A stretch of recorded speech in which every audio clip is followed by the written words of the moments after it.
Prezados alunos, na aula de hoje nós vamos falar um pouco sobre eletricidade, alguns conceitos introdutórios e algumas definições sobre esse sistema, de geração de energia, de sistema elétrico. E eu coloquei essa imagem aqui até fazendo um pouco de alusão ao Tesla, né? Como vocês viram no documentário, e graças a ele hoje a gente consegue ter alimentação, de grandes cidades, alimentação elétrica em grandes cidades, graças à bobina de Tesla, que possibilitou então geração de grande quantidade de energia e distribuição dessa energia, tá bom? Vamos lá então. Bom, por definição, o que é eletricidade? O movimento dos elétrons através de um condutor. O que é um elétron? Uma partícula subatômica com uma carga negativa. Então, aqui do lado eu coloquei um elétron genérico mostrando que ele tem um núcleo e a eletrosfera. O núcleo vai ter os prótons, que são cargas positivas, e os nêutrons, que são cargas neutras. Eles estabilizam as cargas positivas dos prótons, senão elas iriam se repelir e o núcleo ficaria instável. Então, aqui no núcleo, todos os átomos têm exatamente essa configuração. O que vai mudar é a quantidade de prótons, elétrons e nêutrons em cada átomo. Então, esse aqui é um átomo genérico que eu coloquei aqui para vocês para conseguir explicar o que é o elétron. Uma vez que a gente conseguiu definir o que é o núcleo, a gente vai para o próximo elemento do átomo, que é a eletrosfera.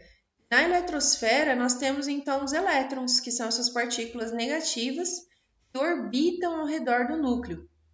Então, quando a gente fala de eletricidade, nós estamos falando do movimento desses elétrons através de um condutor. Geralmente é um fio feito de algum metal. Então, um bom condutor de eletricidade, então um bom condutor de corrente elétrica, que possibilita o fluxo dos elétrons por ele, geralmente é um material feito de metal, como por exemplo esse aqui que eu coloquei para vocês, que é um material condutor, por exemplo aqui, um feixe de fios de cobre, ou então, gente, também pode ser numa solução salina, composta de água e sais. No caso aqui, o sal que eu escolhi é o sal de cozinha, o NaCl. Só que eu coloquei ele particionado.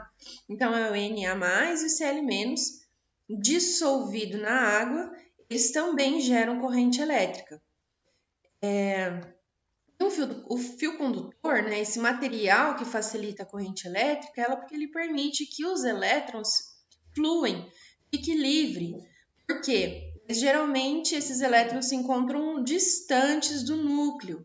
Então eles conseguem, nas últimas camadas desses elétrons, fluir livremente.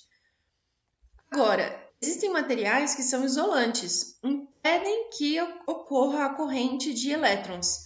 Por exemplo, a borracha, a madeira, a cerâmica, não coloquei aqui, mas a cerâmica também, o plástico, a fita isolante, por exemplo, muito utilizada nas casas, parece aquela fita crepe preta, meio emborrachada, então a fita isolante.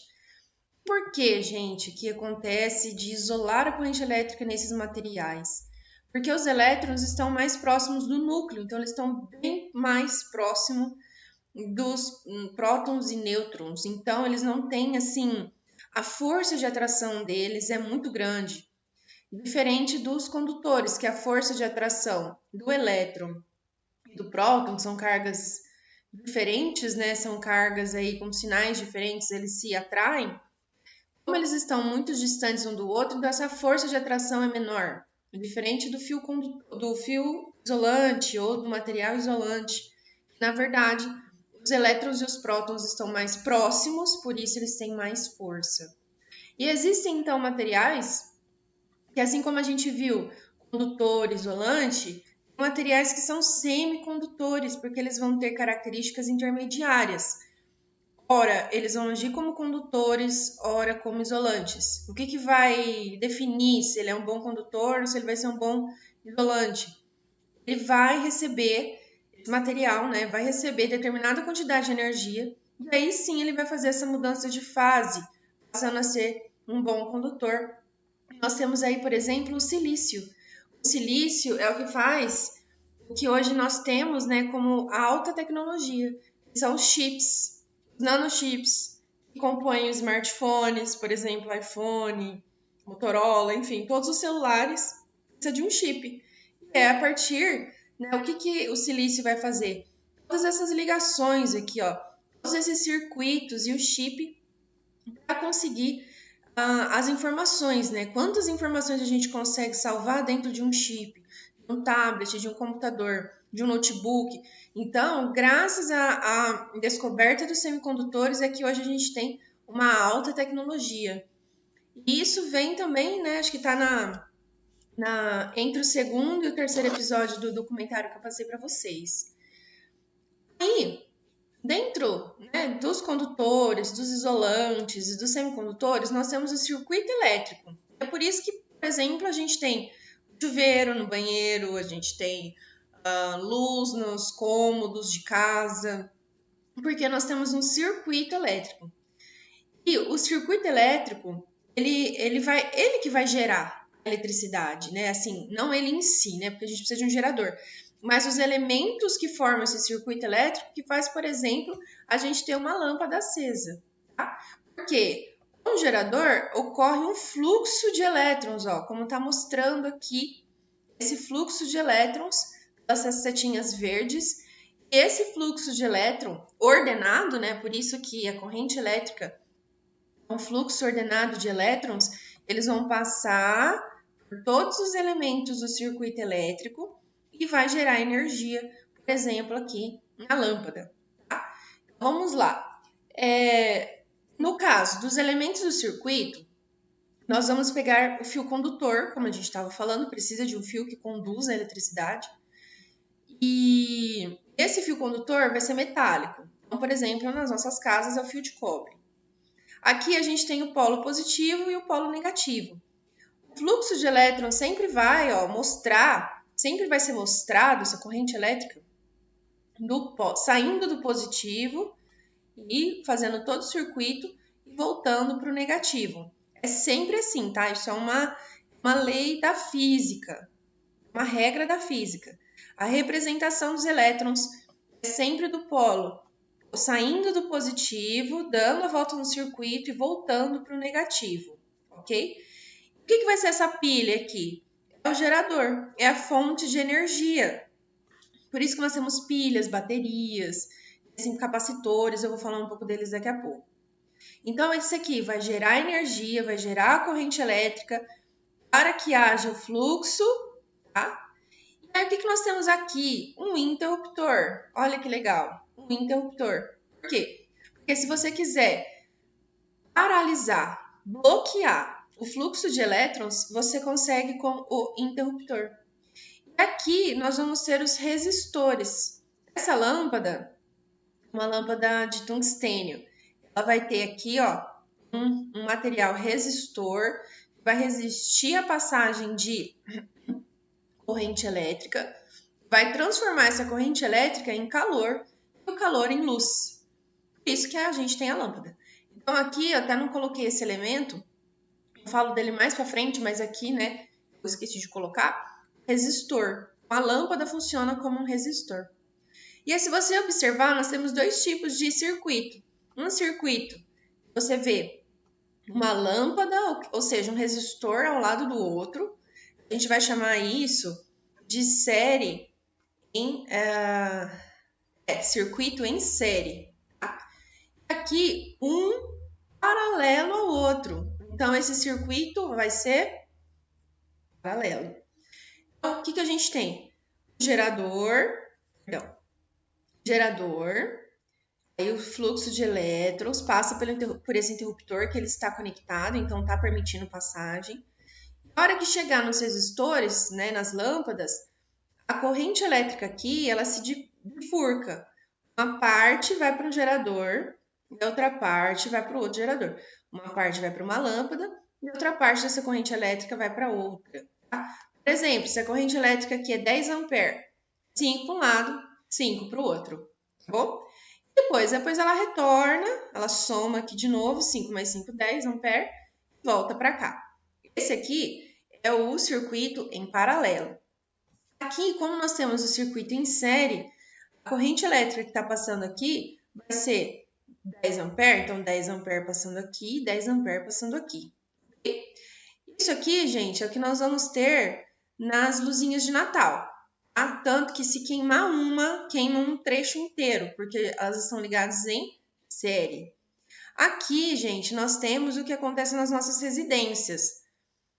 Por exemplo, se queimar uma lâmpada da cozinha, vai ser só da cozinha, não vai comprometer a sala, o quarto, os fundos e assim vai. Se fosse em série, se uma lâmpada queimasse, você teria que trocar todas até achar qual queimou. Então, para isso, né, não é muito viável. Por isso é que nossas residências são assim, em paralelo, enquanto as luzinhas de Natal em série. Bom, o que é um gerador? Como eu estava explicando para vocês aqui, né? Uma pilha, por exemplo, um aparelho capaz de transformar qualquer tipo de energia em energia elétrica. Então, a gente tem uma bateria, por exemplo, bateria do carro, um conjunto de pilhas. E o que é uma pilha? Tem algum elemento químico lá dentro. Essa energia química é transformada em elétrica. Eu não sei se vocês já viram uma pilha quando ela já está velha, ela solta um líquido meio metálico, assim. Então, é um metal ali dentro. Está gerando, ele está fazendo essa reação química. E ele transforma essa energia química do metal em elétrica, tá?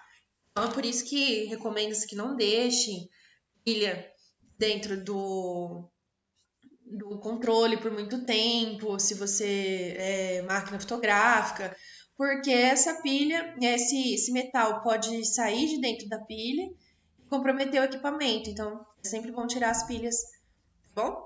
Depois do gerador, assim, não foi o caso do nosso circuito elétrico, mas eu já aproveitei e coloquei para vocês que é um capacitor. O capacitor ele tem essa capacidade de armazenar energia elétrica. Então, aqui a gente tem o gerador, né? O interruptor e o resistor. Se eu tivesse um capacitor aqui, por exemplo, ele iria armazenar energia elétrica nele. Ela até poderia fluir, mas ele acumularia essa energia elétrica. Então, eu coloquei aqui a imagem de alguns capacitores. Na verdade, o que eu queria ressaltar aqui é que o flash da máquina fotográfica, até mesmo o flash a lanterna do celular, ela é um capacitor, porque ela armazena ali uma concentração, né, um pouco da energia elétrica passando pelo sistema. Porque às vezes ela vai dar um flash, por exemplo, da máquina fotográfica, e para dar esse flash, emitir essa luz, ela precisa de energia elétrica em grande quantidade, que só um capacitor consegue armazenar. O resistor que eu estava falando para vocês, né, que o nosso sistema aqui é a lâmpada. Mas aqui, por exemplo, eu coloquei um chuveiro. O que o resistor faz? Transforma energia elétrica em energia térmica. Às vezes você toca na lâmpada, ela está quente, tá? Por meio de agitação das partículas do material que está ali dentro dele. No caso, vai ser um metal, né? A gente não vai entrar em detalhes de conta, mas a medida do sistema universal é o ohm, tá? Então, é todo chuveiro, todo material, todo resistor vai ter uma quantidade aí de resistir. Então, o que ele faz? Está passando energia elétrica nele, ele está resistindo a essa energia elétrica, gerando então calor. Esse calor que vai aquecer a água do chuveiro, tá? Então, a gente precisa esquentar a água, né, para que haja calor suficiente para aquecer a água, tem que ter um resistor, tá? Quanto maior o resistor, mais a água esquenta, tá? Só que também tem que tomar cuidado, porque ele vai puxar muita energia elétrica, então ele pode derreter o material, que geralmente é plástico e tal. Então, tem sempre muita precaução de que produto você está querendo consumir, né? Você quer uma água mais quente, você precisa, né, o inverno é mais rigoroso, então você tem que esquentar mais água, você precisa ter um chuveiro adequado, né? Porque senão ele derrete, aí você vai acabar tendo que trocar a cada ano o chuveiro. É um investimento caro, né? 100, cento e pouco. Então, assim, às vezes é melhor comprar um de 300 que vai durar 10 anos do que todo ano você ter que comprar um chuveiro de 100, 150. O que é um fusível? Fusível vocês também já devem ter ouvido falar, tá? É um dispositivo que protege todo esse circuito aqui. Nosso circuito é simples, ele não tem um fusível. Mas se tivesse, por exemplo, ele estaria aqui, tá? Antes do que você quer proteger. Eu não quero que as lâmpadas queimem, vamos supor que ela é cara e tal. Então eu vou colocar um fusível aqui, para quando ter uma corrente elétrica muito alta, interromper. O fusível interrompe essa corrente elétrica e impede que haja aí a danificação desse produto, a lâmpada, né, do resistor no caso. Então é um dispositivo que protege o circuito. São compostos de materiais condutores com ponto de fusão baixo, ou seja, eles derretem rápido, tá? Como o chumbo e o estanho. E ao derreter, então, né, eles se fundem na passagem de uma corrente elétrica maior que a permitida, interrompendo o circuito. Então, ocorre essa fusão e quando eles se fundem, interrompe o circuito e protege os aparelhos de serem danificados, né? O exemplo ali que eu usei foi a lâmpada, mas poderia ser qualquer coisa. Tanto que em casa, as nossas residências têm um fusível. E a ligação que acontece é uma ligação em série com a parte do circuito que você quer que seja protegida. Então, eu quero proteger aqui, né, o meu chuveiro, a minha geladeira, o meu computador, enfim, a lâmpada, tá aqui, né? O que eu vou fazer? Vou instalar aqui. Mesma coisa aqui, ó. Quero proteger esse circuito em paralelo. Eu vou pôr aqui, tá bom? Para proteger. E no caso, o fusível também ele é, como tá passando corrente elétrica por ele, né? Então é o ampere. Sempre que for corrente elétrica, é amperagem, é o ampere. Tá? Mais pra frente, no ensino médio, na aula de física, vocês vão aprofundar todos esses conceitos, tá bom? E aí a gente consegue fazer o cálculo do consumo de energia elétrica da nossa casa, o que é muito legal, porque você começa a ter uma noção do uso dos equipamentos e por que os nossos pais, né, ficavam quando eu já cresci, né? Mas por que eles ficam até hoje na orelha de vocês assim, desliga esse computador, apaga a luz quando sai, porque tudo isso gasta. E é um dinheiro que de certa forma é jogado fora se você não está utilizando a luz daquele cômodo, então você pode desligá-lo, né? Então como nós vamos fazer o cálculo? Primeiramente, todo o equipamento de eletrodoméstico, ou mesmo que não seja eletrodoméstico, né? Vamos lá, chuveiro e tal. Ele vai ter uma potência. Essa potência vai ser dada em watts. O que você tem que fazer? Pegar essa potência que já vem, você não tem que decorar, você não tem nem como saber, você precisa olhar no equipamento. Ele vai oferecer essa informação. As geladeiras atuais apresentam até um quadro de informação onde vai ter a potência, o quanto de consumo, né? Porque, por exemplo, geladeira a gente não desliga. Então, você tem que considerar 30 dias por 24 horas, né? Então, você pega a potência do eletrodoméstico, a potência do equipamento, multiplica o tanto de horas que ele fica ligado. Ah, ele fica ligado 24 horas, beleza. Então, você pega a potência dele, sei lá, 1000 watts, 24 horas. Então, você tem 2.400 watts. Aí, você divide por 1000, tá? Porque o que é importante é a gente achar o quilowatt-hora, né? O quanto que é consumido de quilowatt por hora. Então, aqui, de novo, potência do equipamento, quantidade de horas que ele fica ligado, dividido por 1000. Tá? Ah, professora, mas e se não ficar 24 horas? Ficar, tipo, 1 hora? Beleza. Potência vezes a hora. Potência da geladeira. É que geladeira não é 1000, tá? É um pouco mais, mas só pra vocês terem noção. É 1000 vezes 1 hora por dia, vamos supor, né? Aí vai ser 1000 vezes 1 é 1000. 1000 dividido por 1000, 1. Olha só que louco, né? Então aqui o consumo de quilowatt por hora é 1. Só que ela fica ligada 1 hora por 30 dias. Então você multiplica por 30, a quantidade mensal. Tá? E aí entra aqui né, esse cálculo no mês. Então, a gente tem, por exemplo, isso aqui, gente, é um ferro de passar roupa. 5.400 watts, a pessoa, dona de casa, mãe, eu, né, usa por 1 hora por dia, tá? Isso aqui, gente, é rotina diária de casa, tá? Você pega 5.400 vezes 1, dá 5.400, né? Normal. Vezes 30 dias, porque a gente passa roupa, né, praticamente todos os dias.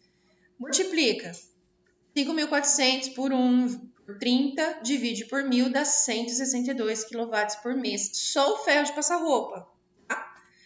E aí, esse valor, 162 kW por mês, você multiplica pelo valor de cada quilowatt-hora. Eu coloquei aqui um valor genérico, porque hoje, atualmente, é mais caro, tá? Não é 65 centavos. Multiplica 162 vezes 65 centavos. Aí você vai ter que o valor, por exemplo, do ferro de passar roupa é R$105. Se você pegar a sua conta de luz, perguntar para os seus pais, vai dar mais ou menos, em média, 60 a 70 reais por pessoa. Uma média, tá, gente? Então, por exemplo, se tem 4 pessoas na sua casa, provavelmente vai dar uns 280, 250 de luz, tá? Então, você faz essa média, 60 reais, 70 reais por pessoa, que é o que você gasta, né? Com chuveiro, computador, televisão, celular carregando e assim vai, tá bom? Isso aqui eu calculei só mensalmente um ferro de passar roupa, por exemplo. Então, o que poderia, assim, ficar para você pensar, né? Quanto que cada eletrodoméstico da sua casa consome, né? Então, assim, o chuveiro, quanto que ele consome, a geladeira, quanto que consome, para você ter mais ou menos uma noção. Pega a sua conta de luz e você vai ver o quanto que cada eletrodoméstico provavelmente gasta. Tá? Bom, é isso, a aula de hoje é sobre isso.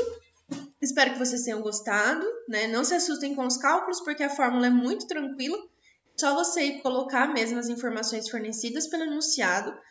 É bem tranquilo fazer. Espero que vocês tenham gostado. Até a próxima!